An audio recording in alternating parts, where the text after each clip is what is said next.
A few months ago, a close friend asked for my recommendation on a record player. This wasn't just any friend. He shares my deep love for music. Whenever he visits, we crack open a bottle of wine and sink into the sounds of Scott Walker, Fela Kuti, Joni Mitchell, Jacques Brel, Burzum, and both glorious sides of the chronic. You know, real listening sessions. So when he said, "I've got $500 to spend, what should I get?"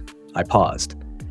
Because here's the thing. While $500 is a generous and reasonable budget for a sane, music-loving human in the audiophile world, it's a weird in-between zone.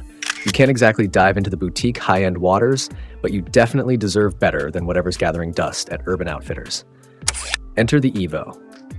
A few weeks later, I was thrilled to get my hands on the debut Carbon Evo, the successor to Pro-Ject's bestseller. Priced at $499, it arrives as both a response to rising manufacturing costs and an opportunity to trickle down features from more premium models.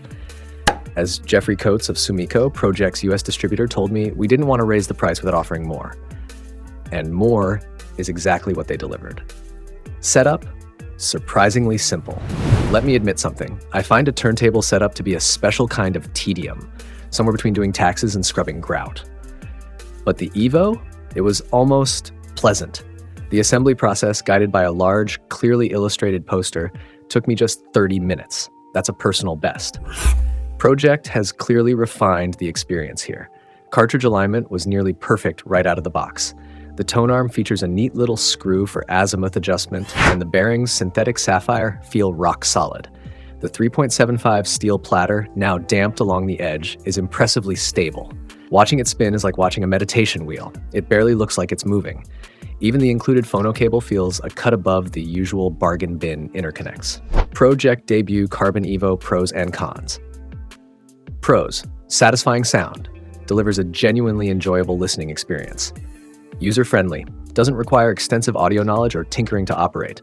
Compact design, its size makes it a practical choice for various spaces. Cons: aesthetic, the wood veneered plinth, while tasteful, isn't described as particularly beautiful or visually striking compared to some competitors like the Rega Planar 3. The listening experience. Once dialed in, the Evo delivered. My unit came in a tasteful wood veneered plinth. Is it beautiful?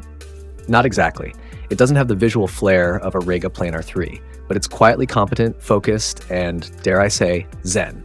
For contrast, my main turntable is a 1956 grease-bearing Gerard 301, mounted in a custom box furniture plinth with a 12-inch Thomas Schick tone arm and an Audiophile SBU Classic G cartridge.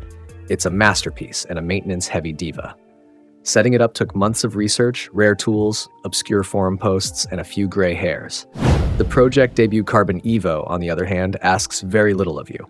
It's compact, reasonably priced, easy to set up, and delivers a truly satisfying sound. You don't need a degree in audio science to enjoy it. You don't even need to want to tinker.